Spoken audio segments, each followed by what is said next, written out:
Welcome back to Untaming Masculinity, the podcast where we tackle issues relevant to men and their journeys to reclaim their masculinity. I'm Dan, and as always, I'm joined by my co-host and good friend Brad. What is going on this morning, sir? Not much, man. This is a blast from the past. So for those of you who have listened to us for a while, you probably remember us riffing on me always being incredibly tired because we would record Saturday at 6 a.m. We've since moved our recording time, but this week everything shook out to where the time I was able to record was Saturday at 6 a.m. And I went to bed at 1 a.m. So I'm a little, I'm great. I'm good. How are you? I'm doing good, man. It is, it's 8 a.m. over here on the right coast. And I've been up. I got a workout in. Life is good. It's been a busy week, though, for sure. For a short holiday week, we're recording the weekend after 4th of July. For a holiday week, it seemed like a long week, I'll tell you. Yeah. I don't know if you had the same experience. Yeah. Work was, one of the things, I think we mentioned this previously, but one of the things that I do is if stuff breaks my company, because we're an eSaaS company, like a software company, my team, and specifically I run point on platform disruptions and platform outages. Our platform had 3 separate concurrent outages on Monday, like at the end of the day, like heading into the 4th. That was fun. And then I got to deal with one yesterday at the end of my day too. So it felt incredibly long.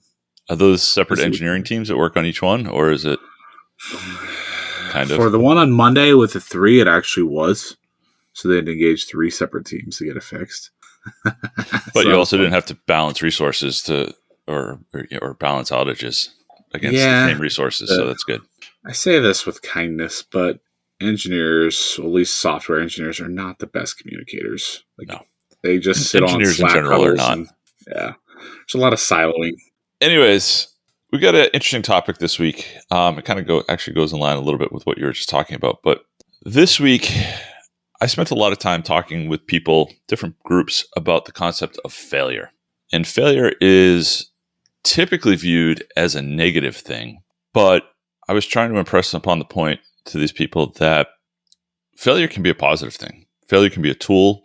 And failure is something that we as men need to embrace and use to grow with. I'll give you a little background on one of the conversations we had. So in one of the men's groups that I'm a part of, we do a weekly battle planning thing. And the idea is that you daily have tasks in different quadrants to complete in order to, the idea is that it moves you towards a quarterly objective in each quadrant.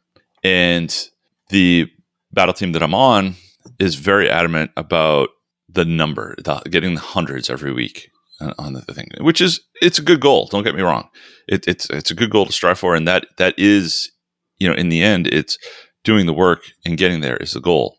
The conversation I was trying to have with these guys is that, well, hitting the task every day is great.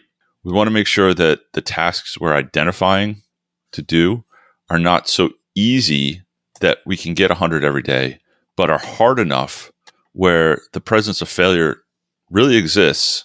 And by failing, we can actually learn more about ourselves and actually grow more and grow larger. The concept being that if you create tasks that are so easy or create a plan that's so easy that you 100% can execute on it, then you're really pushing yourself towards your upper limits. So that's something I wanted to riff on a little bit today. I want to kind of get your thoughts on it going in. Yeah, I'm going to go back to the very first thing you said. You said that failure can be a good thing. I'm going to argue that and say failure will be a good thing. It is a good thing. It's very easy. We've been taught to believe that for some reason we can't fail in any endeavor. We have to be successful in everything we do. Yet, you think of all of our sports heroes. You think of these movies where they all have the same plot line where there's some event of failure. And there's absolute truth in failure being a necessary thing to allow us to grow. You think of this concept of the opposite of all things. Can you truly know happiness if you don't know sadness? Can you truly know love if you don't know heartbreak? And the same thing comes with failure. Like whatever endeavor you're pursuing, you're not really going to be able to grow and get to the level that you want to get to if you don't fail somewhere along the line. You know, we're all drawn to this idea of Michael Jordan, right? Everybody knows Michael Jordan never lost in the NBA Finals, greatest basketball player of all time, et cetera, et cetera, et cetera. If anybody knows Michael Jordan's story, they know he was cut from his JV team in high school. And, this is Michael freaking Jordan. Yes, that's a story that's been told thousands of times, but the idea is even somebody like that failed, and he used that as an opportunity and as a springboard to greatness.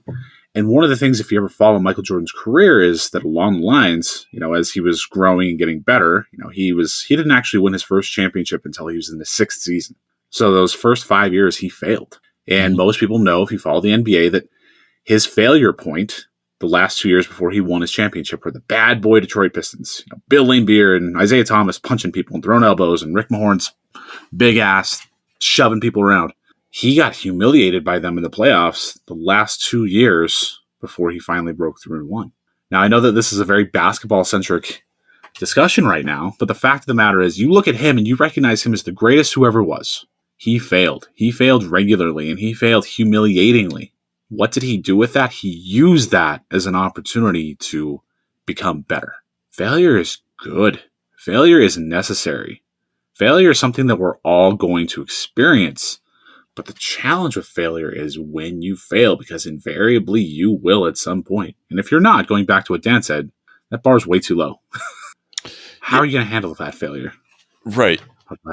So there's a conversation of how are you going to handle the failure, but I still want to backtrack a little bit here and talk about why failure is so important. And I want to touch on the point of reaching your potential. We all talk about reaching our potential, achieving more, going towards, this ultimate goal. But without failing, how do we know where we are in that scale? So you were talking about Michael Jordan. I was thinking about powerlifting, right? Powerlifting is a sport that is based primarily on success and failure. It is a very fine line. You either lift the weight or you don't. So these men and women who compete in this sport regularly tickle failure, tickle the top of their potential to figure out just how strong they are.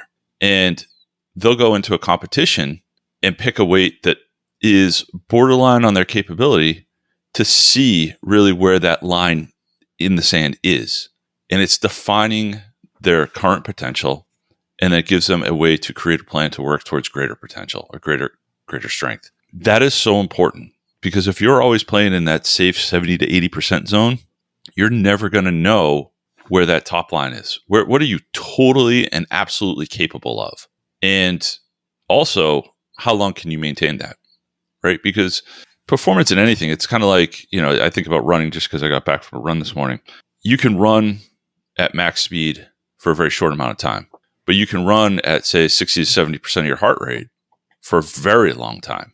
If you're constantly playing that 60 to 70% range, but you never touch that top end range, how do you know really where you are and where the training that you've been doing is taking you? Yeah, that's a really great way of looking at it. I mean, you think of within powerlifting, anybody who's lifted weights at any point in their life is shot for a PR, right? When you're shooting for a PR, you should be shooting for something where there's a chance of failure. Just like you said, it's like, I'll either succeed or I won't.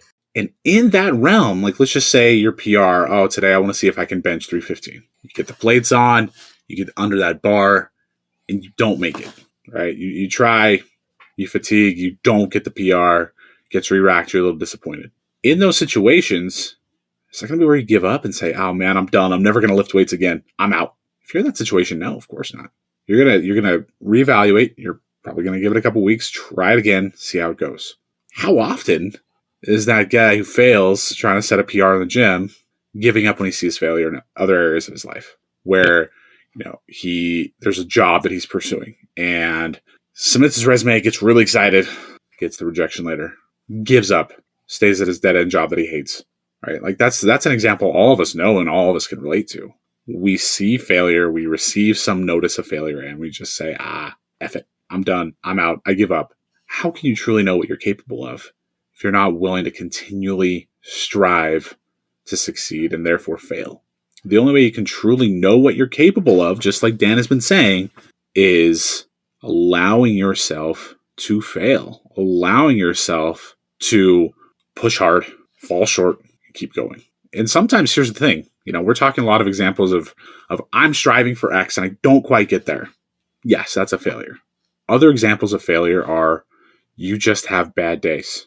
There's something I was telling Dan about yesterday, literally, is, I was at jujitsu, and there's a guy who's good. Like, he's really good. He's been a buddy of mine, but like, when he does his finishing moves, he goes really fast. And for some reason, he's got a propensity to hurt me. It's not his fault. It's me being tense and trying to fight back. And he accidentally hurt me like twice in succession. Like, he had me in Americana, he pulled back, and I could feel like a tendon in my arm stretch out, and it hurt. And I'm like, oh. And I got up and said, I'm done. And in this moment, I had this lapse. There's this frustration of failure. There's this frustration of, oh, I can't do this. And I got up and I hit the wall, which was really embarrassing. And everybody's like, yo, dude, what the heck? And I sat there, and, this is failure in two realms. One, I failed because I didn't accomplish what I set out to accomplish in rolling with this guy. But two, I failed myself in having an emotional outburst, which is something I've worked very, very hard on. I'm sitting there feeling embarrassed.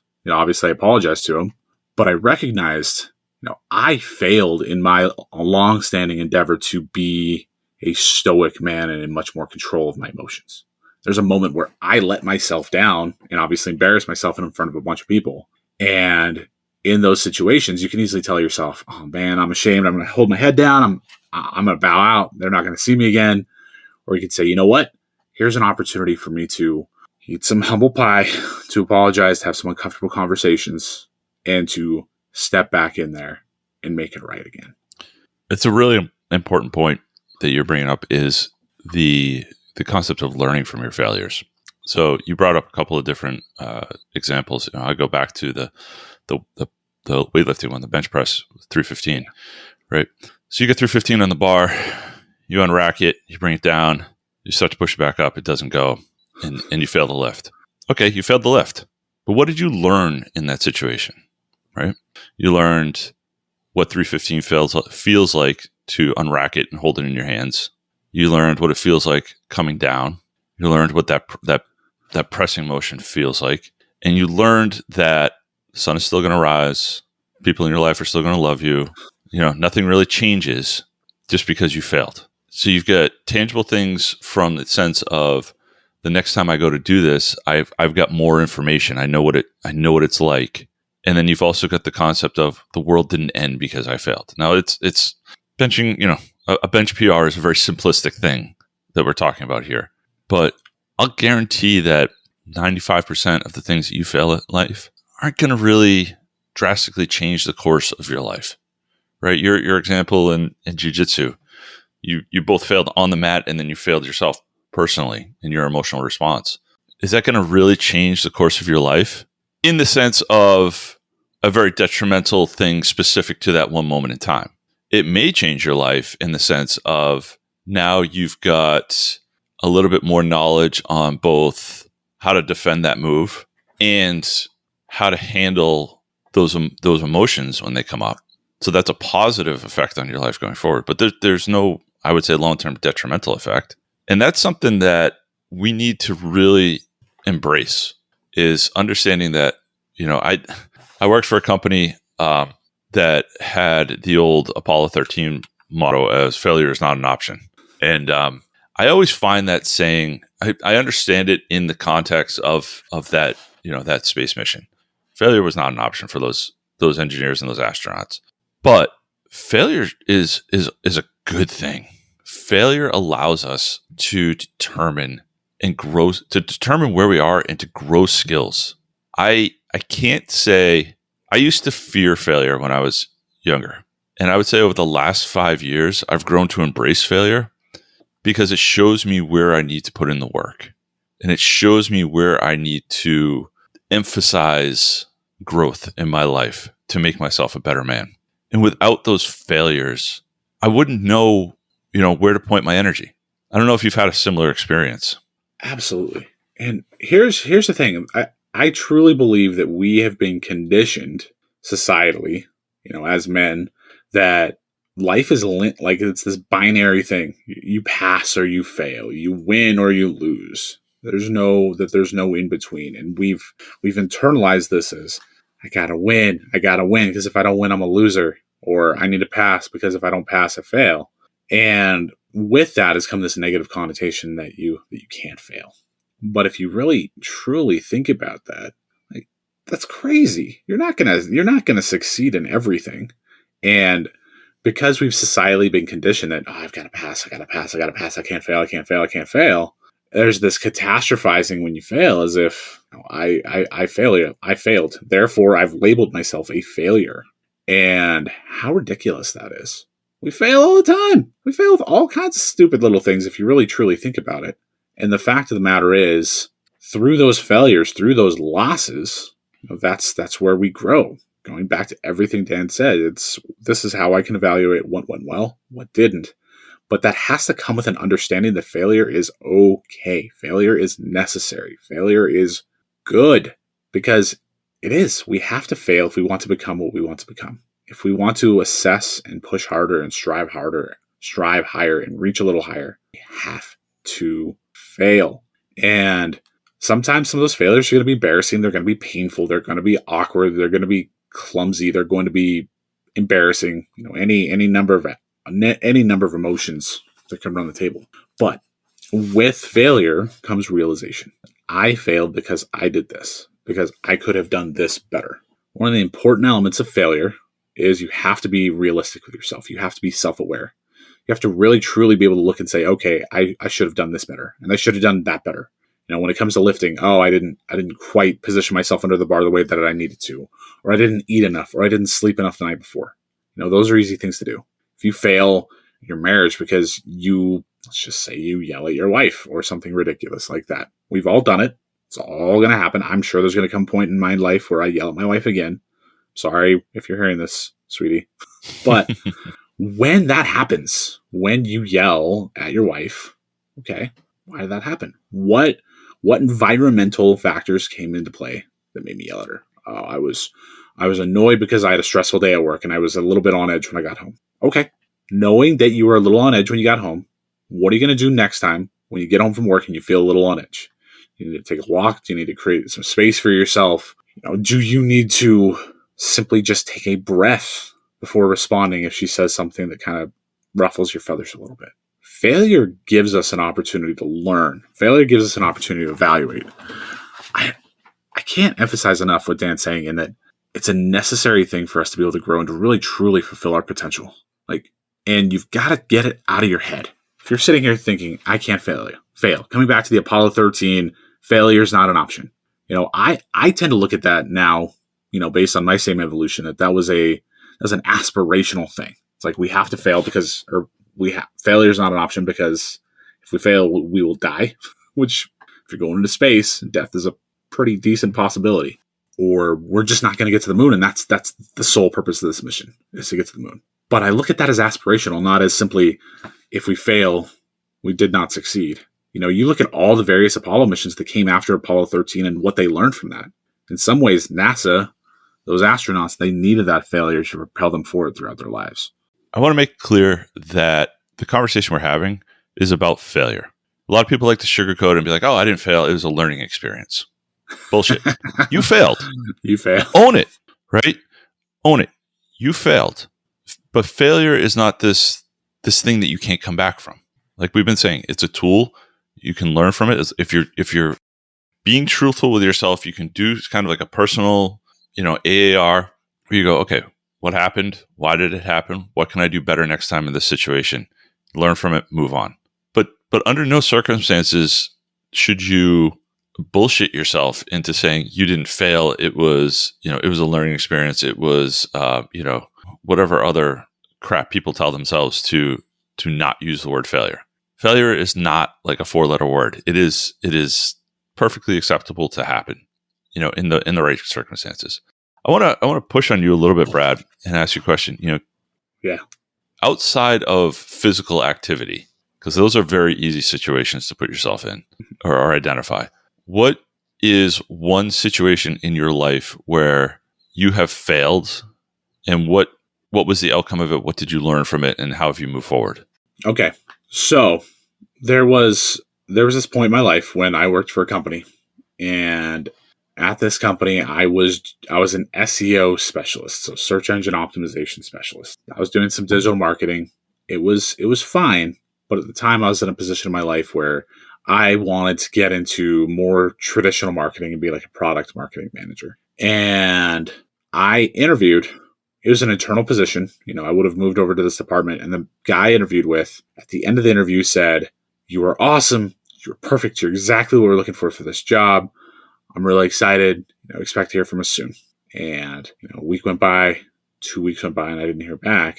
And I reached out and said, "Hey, anything on the job yet?" It's like, "Oh, no, yeah, you should be hearing back in another day or two." And I remember this was right before the 4th of July. So I got this email right before the 4th of July weekend. It said, "Brad, we did not select you for the position. We chose to pick somebody with more experience." And, I'd been told, "You're perfect for the job." I'd been building this up in my head that I was going to get this job. And I was really excited.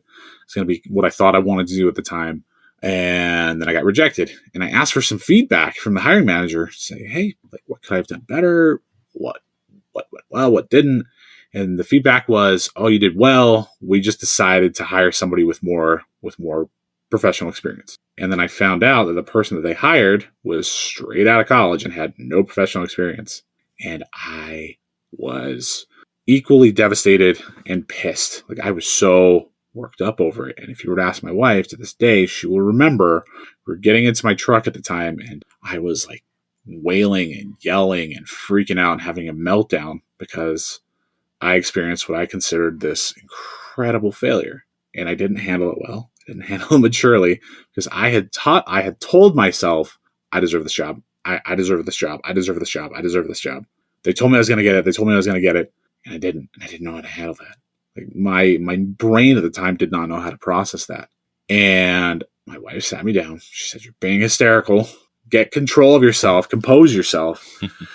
And it did take me a few days to really compose myself and get back to a place where it's like, okay, that didn't work out, and set the resentment and the disappointment and these thoughts of failure and that I was no good and unworthy and all this crap aside. And I started really reevaluating what I wanted to do with my life, what I wanted to do from a professional perspective, from a career perspective. And as soon as I did that, I realized I didn't really want to be in marketing. I did it because I thought it sounded like an interesting, logical progression from what I was doing, which I didn't enjoy doing to begin with. And that started my journey to really try to discover what I wanted to do and who I wanted to be and what I wanted to do with my life. And that was kind of the groundwork, if you will, to lead me into my current profession. Like I've told you guys, I definitely don't work in marketing anymore. I work in tech support. I manage a team. And I don't think I would have made that realization had I not failed, had I not had disappointment, and had I not really taken some time after that to evaluate what it was that I wanted from my life. I don't know. Pretty strong, man. Yeah. I almost want to put you on the spot as well, but I don't know if we need to. No, I mean, I can tell you a quick story. It's Sure. It's actually somewhat like yours in that it's work related. So early on in my career, I jumped ship from a pretty good company and I went over to a startup. I got tapped on the shoulder by a couple of guys. Said, "Hey, you want to join us?" I was a young engineer.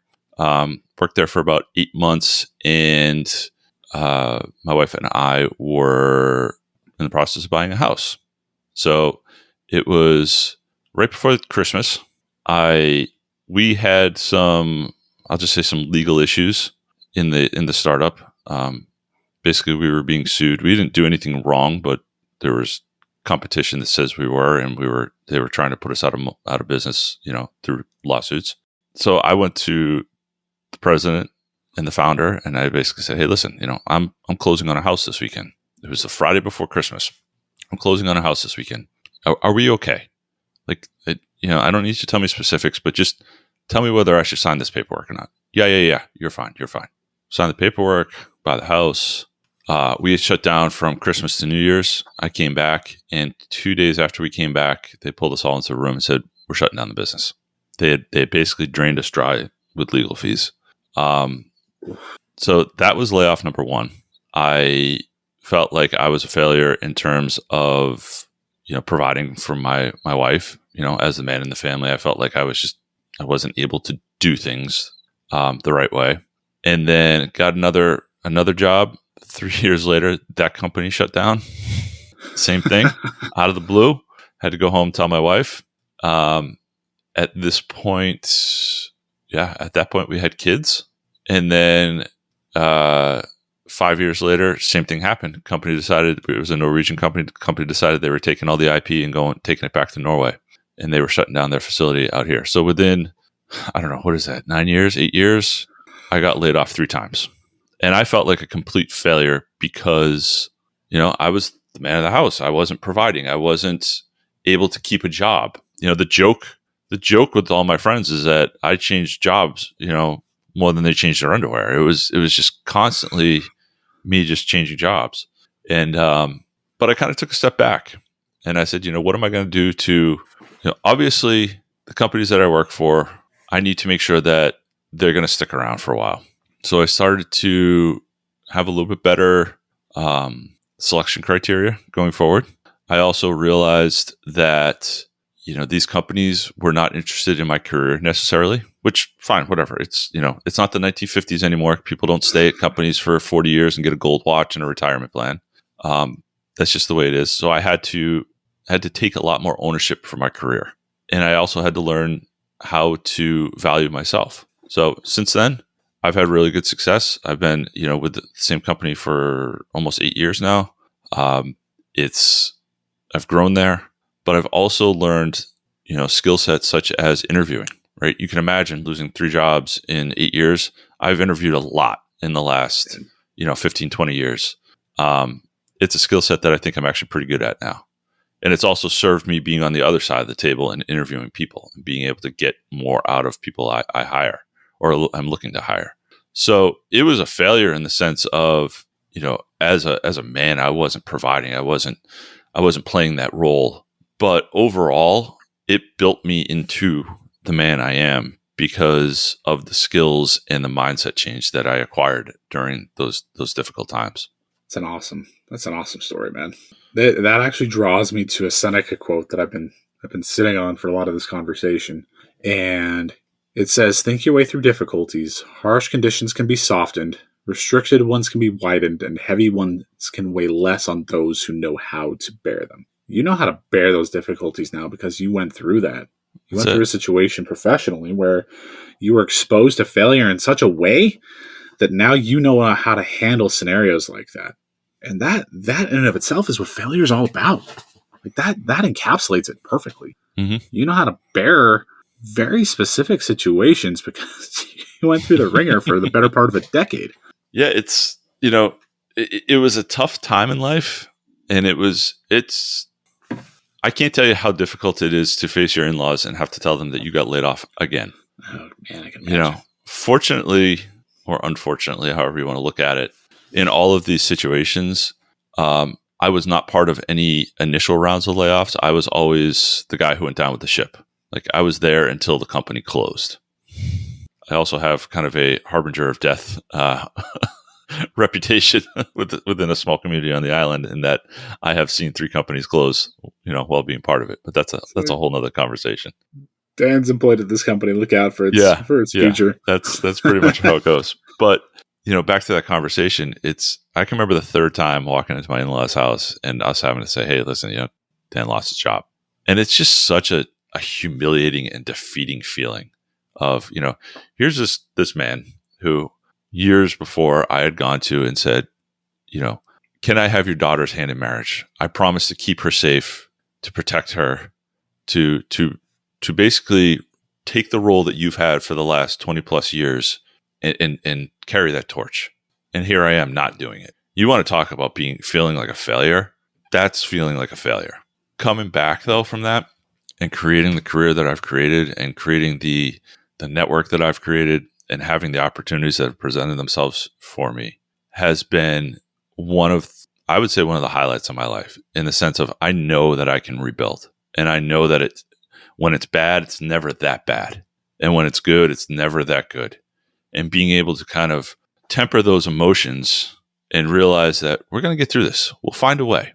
Our income is tough right now and the bills are tough, and we have to make a lot of tough decisions in terms of where we spend our money and what we do and how we move forward and these kinds of things. But we're going to be okay.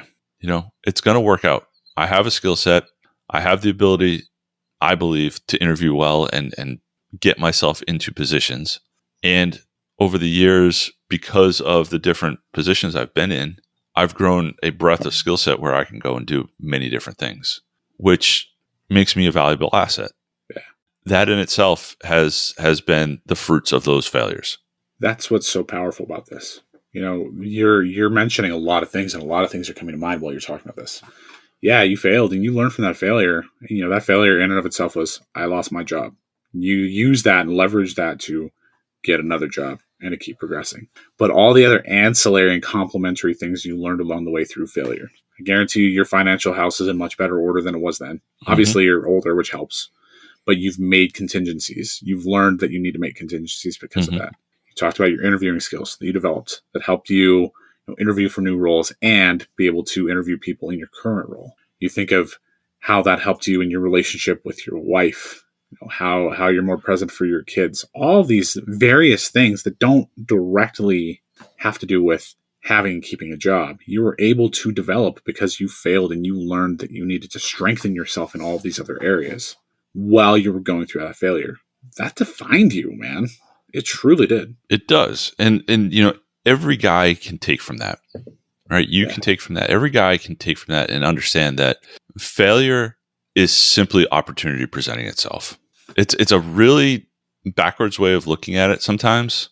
And when you're in the thick of it, you don't always see it that way. But failure creates opportunity.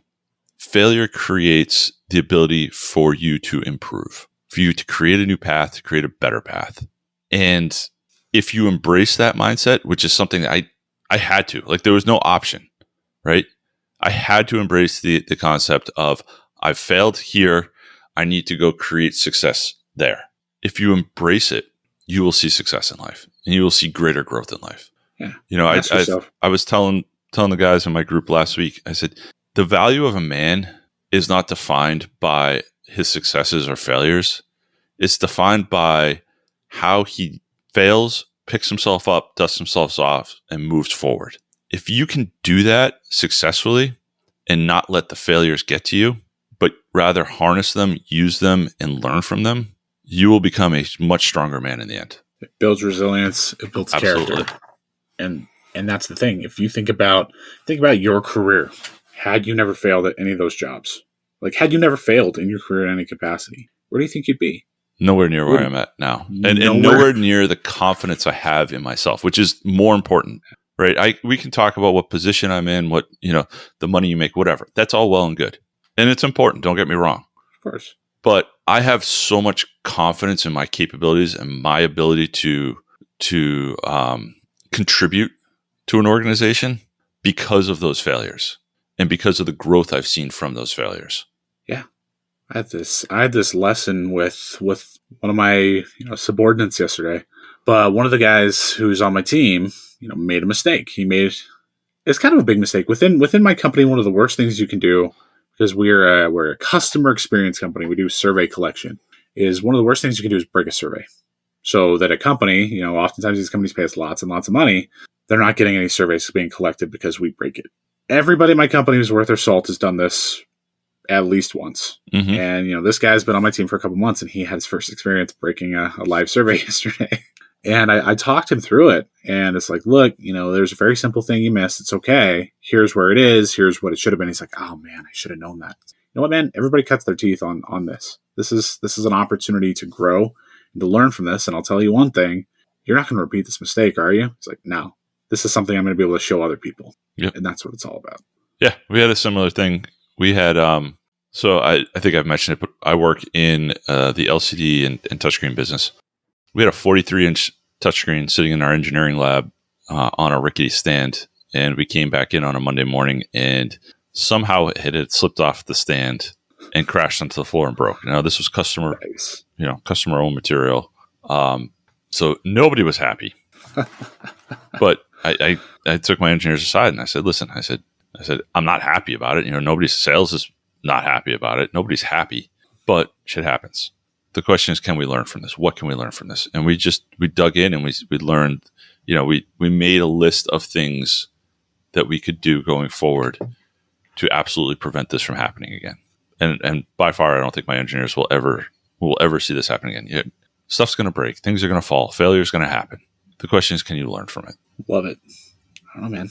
That was a really succinct way to wrap it up. I don't know if I have anything else to add. Cool. It's a good conversation. Absolutely, man. I appreciate it. This was a good one again. I know I say that every week, but it's always good to just kind of dig into these issues with you and talk them through. So I hope the guys found value out of this. We've been seeing an increase in listening or listenership, I guess is the word, lately. So we want to thank you guys for that, and we appreciate that.